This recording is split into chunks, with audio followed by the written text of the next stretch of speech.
Salve Maria Santíssima e viva Cristo Rei. Hoje vamos começar uma série aqui no canal sobre clube de leitura, misericórdia, minha missão. Biografia de Santa Faustina Kowalski. A gente vai, sempre que possível aqui, tá lendo o livro e vocês vão me ajudar aqui, me acompanhar. Deixa eu acender a luz aqui nesta leitura.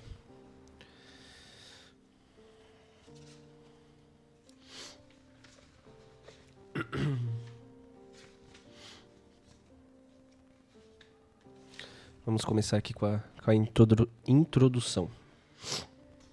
Na história dos homens, sempre que uma crise de natureza espiritual, social ou política ameaçou o destino da humanidade, Deus, na sua misericórdia, fez surgir no mundo homens e mulheres de sua eleição que ajudaram as pessoas a superar as dificuldades e até a se enriquecer com elas espiritualmente.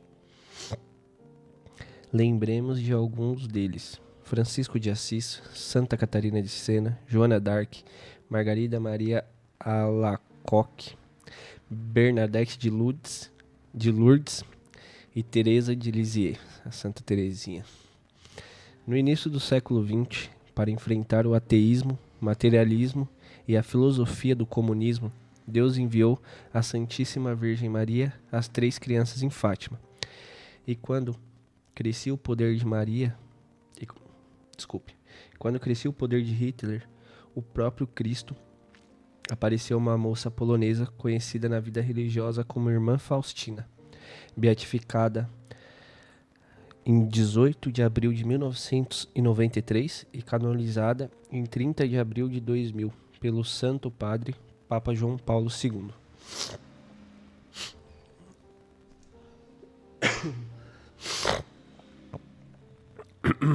Helena Kowalski, futura Irmã Faustina, nasceu em 1905, no pequeno povoado chamado Glugovic. Bom, me desculpem sobre as pronúncias. Perto de Lourdes, como a terceira de uma família de 10 filhos. Respondendo à graça de Deus, ingressou na congregação das Irmãs de Nossa Senhora, Mãe da Misericórdia, em Varsóvia, aos 20 anos de idade.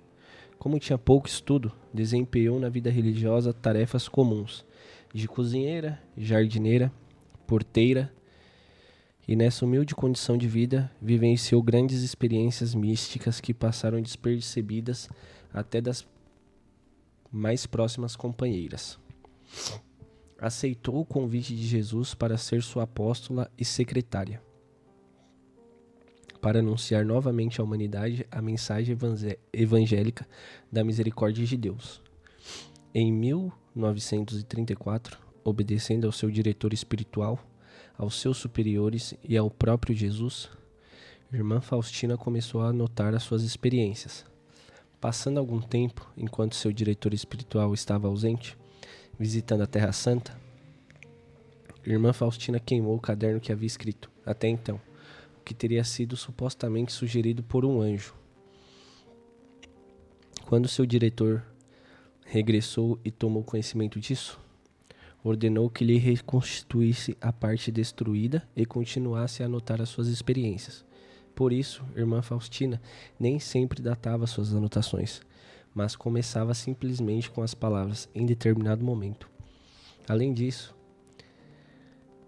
repete-se bastante, porque raramente revia aquilo que anotava. Deste modo, o conteúdo do seu diário, de quase 500 páginas, pode parecer ao leitor um tanto confuso. A biografia de Irmã Faustina, aqui apresentada, contrariamente às biografias anteriores, concentradas principalmente no comentário temático ou na pessoa da Irmã Faustina, é uma apresentação cronológica. A autora fez uma seleção cuidadosa daqueles trechos do diário, que mais claramente apresentavam a vida e a missão da Irmã Faustina, reorganizando-os numa sequência compreensiva, tanto quanto possível. Os trechos citados estão ligados a comentários baseados em outras partes do diário, bem como em investigações feitas junto de pessoas que as conheceram. Finalmente, o presente trabalho pode também ajudar a todos aqueles que queiram fazer um estudo mais detalhado do diário. Por essa razão, a autora fornece referências com a ajuda dos quais será fácil encontrar determinados textos no diário. Os números entre parênteses correspondem aos números dos parágrafos da edição do diário. As palavras pronunciadas por Nosso Senhor estão expressas em negrito e as de Nossa Senhora em itálico. Trechos mais longos do diário são geralmente apresentados em linhas especiais. As palavras da irmã Faustina e de Jesus são citadas tais como estão no diário, com pouco ou nenhum comentário, pois elas são extraordinariamente poderosas e efetivas em si mesmas. Jesus disse à sua secretária: a humanidade não encontrará a paz enquanto não se voltar com confiança para a minha misericórdia. Diário 300. Minha filha, se diligesse em anotar cada sentença que te digo sobre a minha misericórdia, porque se destina a um grande número de almas que delas tirarão proveito. Possa o conteúdo desse livro tocar os corações e os espíritos daquele que lerem. Posso enchê-los de confiança e inspirá-los a promover esse apostolado da misericórdia divina por essas palavras e obras. Infância e juventude. A casa paterna.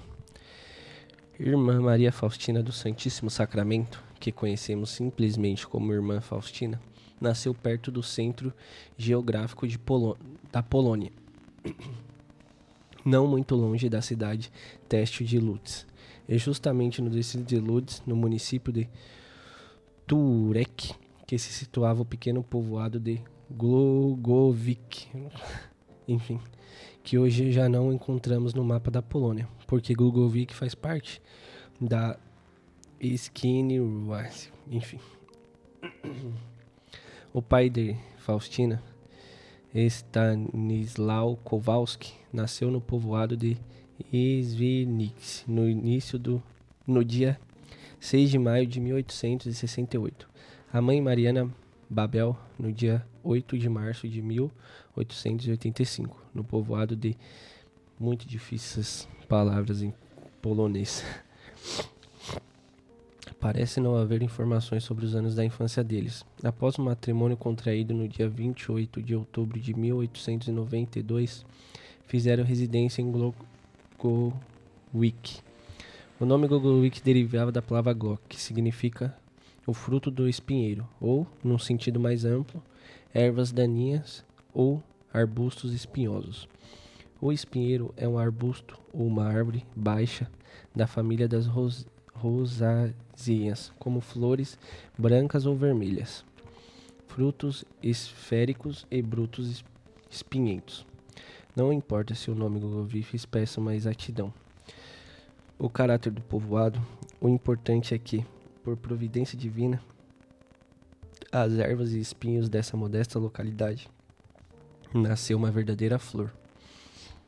A sua mensagem de misericórdia de Deus representa na imagem de Jesus, de cujo coração saem raios, um vermelho e outro branco. Já conhecia no mundo inteiro. Chegou, portanto, o tempo de tornar mais conhecida a vida dessa mensageira. O povoado de Głogów ficava a uma distância de uns 3 quilômetros de Świnicy. Os dois povos eram unidos por uma estrada rural que serpenteava em meio a campos aronosos, interrompidos por bosques e capões de mato. O solo era pobre e produzia apenas batata e centeio. Havia também passagens onde eram apacentadas vacas, mas somente após a segunda ceifa. Antes disso, as vacas podiam pastar nos carreiros onde crescia a erva, entre campos semeados ou na divisa entre as propriedades. No horizonte estendia-se um bosque de abetos. As árvores serviam de fundo para o povoado de Głogów. Algumas casas, cercadas de jardim, espalhavam-se em meio aos campos. Outras pareciam enfiladeiras ao longo da estrada. Numa dessas casas, junto à estrada, residia a família Kowalski. A sua casa era uma construção típica daquele povoado, feita em parte de pedra e em parte de tijolo. O telhado era feito com pequenas tábuas de madeira. No interior punhava-se 2 compartimentos separados por um saguão, uma cozinha de chão batido, a casa e 2 celeiros. Eram ladeados pelos 3 lados por um pátio. Durante 9 anos, os Kowalskis não tiveram filhos, mas tanto Maria como sua mãe se cansavam de pedir ao céu que Deus abençoasse o casal com o nascimento de filhos. No ano de 1901, as suas preces finalmente foram ouvidas. Após 3 dias de complicações e um parto difícil quase chegou a perder a vida, Mariana deu à luz a uma menina. Deram o nome de Josefa. 2 anos mais tarde veio ao mundo outra filha, e o parto novamente foi difícil. Não é de se admirar que Mariana tivesse muito medo de um terceiro parto. No entanto, para sua surpresa, a vinda ao mundo da terceira filha ocorreu sem complicações. Foi no dia 25 de agosto de 1905.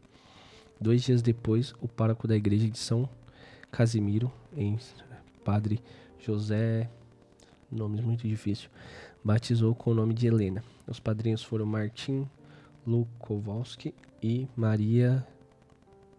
É muito difícil pronunciar esses nomes. Depois do nascimento de Helena, os 7 partos seguintes transcorreram sem dificuldades. Com o decorrer do tempo, Mariana convenceu-se de que Heleninha, aquela menina abençoada, havia santificado seu ventre. 2 meninas, Casimira e Bronislava, morreram na infância. Os 8 filhos eram por idade. Josefa, Eva, chamava-se pelos familiares de Genovena ou Giênia, Helena, Natália, Stanislau, Lucina e Wanda. Os primeiros anos do século XX foram cheios de agitação, de atividades revolucionárias e greves generalizadas. Porém, as notícias sobre esses acontecimentos raramente chegavam até o pacato povoado de Glove. Um agricultor como Stanislau só se ocupava com o sustento de sua família. Cerca de 7 acres de terra arável e 5 acres de pasto mal dava para sustentar a família, que sempre aumentava. Mas graças às suas habilidades, Stanislau podia trabalhar como carpinteiro e dessa forma aumentar a renda da família.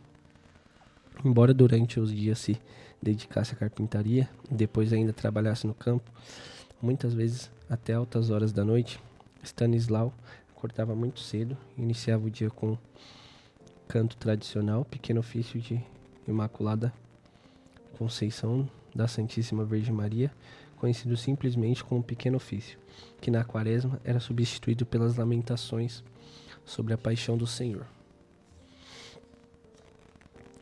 Quando Maria não mandava calar, dizendo: "Pare de cantar, você vai acordar a todos", ele não dava nenhuma atenção a isso.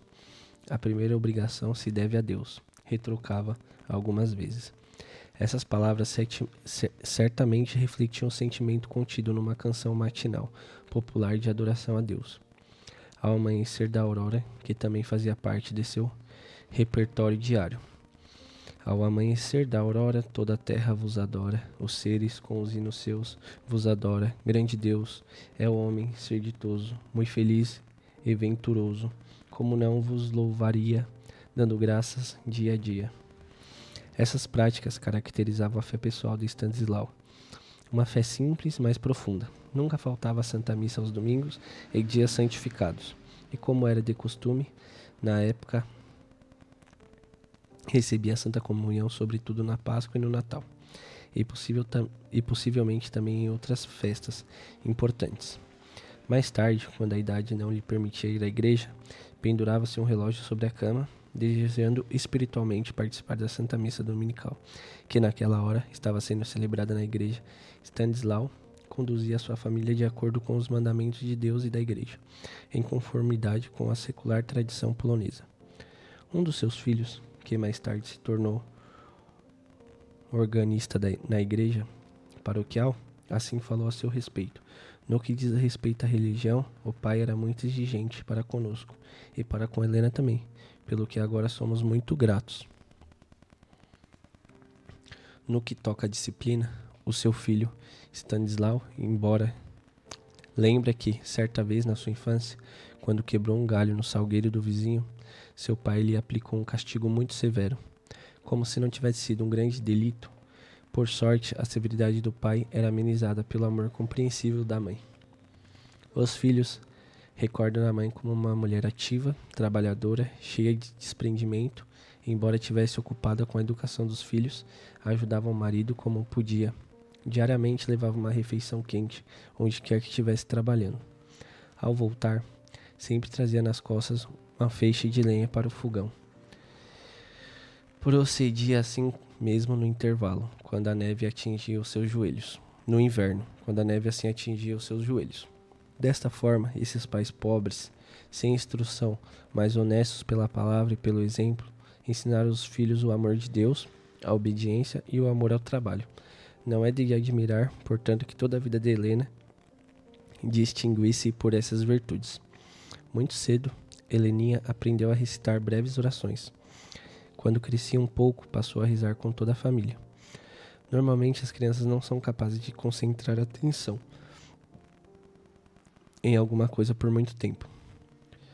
Passar muito tempo em oração não é algo natural e nem fácil para uma criança. No entanto, Heleninha foi atraída a conviver com o céu desde a mais tenra infância. Prova disso foi um sonho que teve aos 5 anos de idade. Sua mãe lembra que, naquela época, Heleninha havia dito aos familiares: "Estive passeando com Nossa Senhora num bonito jardim. Muitas vezes, mesmo antes de completar os 7 anos, acordava durante a noite e sentava-se na cama. A mãe sabia que ela estava rezando. Querendo desabafar esse incomum zelo da filha, muitas vezes dizia: vá dormir, porque senão você vai perder o juízo. Oh não, mamãe, respondia Heleninha. É o meu anjo da guarda que me acorda para rezar. Deus atraía Helena já na infância. Com a idade de 7 anos, sentiu que estava sendo chamada a uma vida mais perfeita. Isso aconteceu durante uma celebração de vésperas com a exposição do Santíssimo Sacramento. Mais tarde, assim falou sobre isso. Mas nem sempre eu era obediente ao apelo da graça. Não encontrei ninguém que me explicasse essas coisas. Com a idade de 9 anos, Heleninha foi preparada para o sacramento da confissão e para a primeira comunhão pelo pároco Bałowski. A zelosa menina muitas vezes prolongava o tempo de oração, noite adentro. Seus pais achavam essas práticas impróprias e não as via com bons olhos. A mãe lembra que, antes de sair de casa no dia da primeira comunhão, Heleninha beijou as mãos do pai e da mãe para expressar arrependimento pelos quais havia ofendido. A partir de então, participava do sacramento da penitência todas as semanas, e todas as vezes pedia perdão aos pais beijando suas mãos, segundo um antigo costume polonês. Precedia dessa forma, embora mais nenhum dos irmãos fizesse o mesmo. Quando Heleninha cresceu o suficiente para poder trabalhar, ajudava em casa, no preparo das refeições e na limpeza.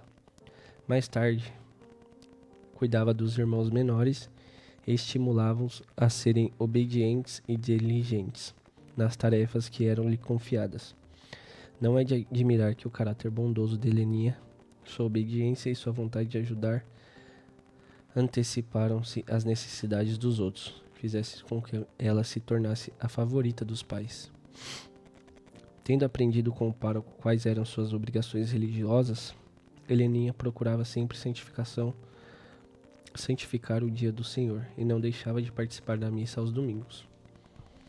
No entanto, as vacas tinham que ser apacentadas e mungidas, mesmo nesse santo dia. Para facilitar a todos os membros da família e da igreja, Heleninha certa vez levantou muito cedo, saiu pela janela do quarto de dormir que havia deixado aberta na noite anterior e foi até o estábulo. Abriu a porta e retirou as vacas para apacentá-las, nos caminhos cheios de ervas que dividiam as plantações de centeio. Nesse interino, o pai percebeu o estábulo aberto e, não vendo as vacas, pensou que alguém tivesse roubado. De repente, ouviu Heleninha cantar o pequeno ofício com todas as suas forças. Elas juntamente vinham trazendo as 3 vacas de ponta da roça. Zangado, pensando que as vacas haviam causado estragos no centeio, tirou a cinta e segurava de prontidão, querendo surrar a filha, por tanto prejuízo. Mas, quando ia andando em sua direção, percebeu admirado que as 3 vacas andavam em sua direção. Percebeu admirado que as 3 vacas estavam amarradas numa só corda. O capim na divisa havia sido comido, mas a plantação de centeio estava intacta. Meio sem jeito, escondeu a cinta atrás das costas. Papai, perguntou, posso ir à missa hoje? Não podia ralhar com ela nem recusar o pedido. Ela levou as vacas para o estábulo e ordenou-as cantava de alegria. Podia ir à missa. Controlar uma vaca é bastante difícil, mas vigiar 3 atadas por uma corda é inacreditável, exclamou o pai, contando depois à família esse inesquecível acontecimento. Stanislau, irmão de Helena, mencionou que sua irmã muitas vezes permitia que as vacas pastassem na divisa que marcava o limite extremo da propriedade. Os animais, no entanto, não faziam estrago nas plantações dos vizinhos. Por essa razão, e também porque Helena tinha sempre uma palavra amigável para lhes dizer, os vizinhos tratavam-se com bondade e simpatia.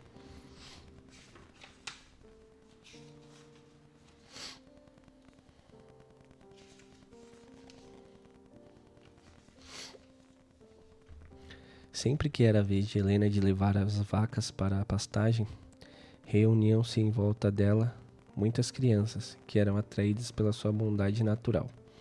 Gostavam de ouvir as histórias que ela então lhe contava. O pai de Helena gostava de livros e de história. Lia para as crianças o que havia reunido em sua modesta biblioteca de livros religiosos, onde havia uma Bíblia, revistas dedicadas a missionários e biografias de santos. Era justamente esses livros que forneciam a Helena assunto para suas histórias. Mais tarde, quando Helena já era capaz de ler sozinha, o pai incumbiu daquela tarefa. Eram essas as histórias que Helena dramatizava e contava com tanto entusiasmo e engajamento de ânimo que as crianças não queriam perder nenhuma palavra. Muitas vezes diziam-lhes que algum dia ela também abandonaria a casa paterna para se juntar aos eremitas que viviam nas florestas e se alimentavam de raízes e frutas silvestres, ou que se tornaria missionária e anunciaria a fé aos pagãos. Seu entusiasmo atraía tanto as crianças que se sentiam dispostas a segui-la para qualquer lugar. Helena era sociável e criativa. Muitas vezes fazia diversos objetos de pedaços de papel e tecido, e depois brincava de loja, vendendo os produtos aos seus amigos. Os trocados que dessa forma conseguia ganhar eram entregues para ajudar as crianças pobres. Os animais também eram alvo do seu amor e da sua compaixão. Se um cachorro ficava doente ou um frango se machucava, ela se apressava em ajudá-los. Durante a Primeira Guerra Mundial, a Polônia sofreu uma grande destruição, muita fome e miséria. A família dos Kowalski ficou desprovida de quase todos os meios de sustento, de quase todos os meios de subsistência. Não tinham recursos para comprar roupas adequadas para ir à igreja. Helena sofria muito com isso. Quando não podia ir à missa no domingo, em casa havia apenas um vestido em condições de uso, de modo que as meninas tinham que esperar a sua vez de vesti-lo. Ela se escondia com o livro de orações para rezar na hora em que na igreja era celebrada a missa. Se acontecia da mãe chamar para ajudar nas tarefas caseiras, Helena não respondia. Somente quando sentia que a missa havia terminado, ela ia ter com a mãe. E, beijando a sua mão, dizia: "Não se zangues, mamãe, eu tinha que cumprir com os meus deveres para com Deus." Segundo os registros escolares, Helena começou a frequentar a escola em 1917, quando já tinha 12 anos. Isso aconteceu porque durante a Primeira Guerra Mundial, quando o território polonês ocupado pelas tropas russas, as escolas da Polônia estavam fechadas. Visto que Helena já sabia ler, entrou na segunda série. Era uma boa aluna, o diretor da escola lembrava com orgulho que, no dia da visita do inspetor, ela ganhou um prêmio pela bonita recitação do poema O Regresso do Pai, de Adam, que eu não consigo ler. Estudou apenas 3 semestres. Na primavera de 1919, todos os alunos mais velhos foram obrigados a deixar a escola. As autoridades decidiram que era preciso abrir vagas para as crianças menores. Nos 2 anos seguintes, Helena trabalhou em casa, cumprindo a sua obrigação, mas sua mente e seu coração eram ocupados por outros pensamentos e aspirações. Não queria ficar em casa. Era atraída para um outro tipo de vida. Desejava servir exclusivamente e inteiramente a Deus, embora não tivesse conhecimento concreto da vida religiosa. Tinha certeza que se ela existisse em algum lugar, é de que ela era o seu lugar. O desejo de oração tornava-se nela cada vez mais forte. Continuava a rezar a noite adentro. Certa vez, contou aos pais que muitas vezes via estranhas luzes brilhantes. Recebeu delas a ordem de parar de pensar nessas coisas e de contar bobagens. E a partir de então, já não falava de suas experiências extraordinárias, mas não podia deixar de pensar nelas. Apenas uma vez, Helena entristeceu e irritou seu pai. Ela tinha então 14 anos. Sua irmã mais velha, Josefa, havia sido convidada para participar de um baile organizado por alguns agricultores ricos. Como o Sr. Kowalski preocupava-se muito com os princípios de convivência social, mandou que Helena fosse junto com a sua irmã, já que era mais de meia-noite quando ambas voltaram para casa com um dos jovens que havia participado do baile. Foram vistas pelo tio de Helena, que relatou ao pai, mas descrevendo com muito exagero toda a história. O Sr. Kowalski ficou furioso, repreendeu-a severamente e castigou severamente as filhas pela vergonha que lhe havia causado, voltando tão tarde para casa. Em vão tentaram apresentar alguma justificativa. Helena não pôde esquecer que seu pai se vira obrigado a proceder dessa forma com sua filha predileta. Pelo desgosto que causei, tenho que me redimir 100 vezes, trazendo honra a ele, e não vergonha, decidiu então. Bom, é essa a primeira parte do livro aqui. A gente vai seguir depois com mais vídeos e continuação. Desculpa aqui pelas minhas pronúncias. São palavras bem difíceis, mas é isso. Espero que vocês tenham gostado. Vou marcar aqui, ó. Deus abençoe a todos. Tenham um ótimo dia. Em nome do Pai, do Filho e do Espírito Santo. Amém.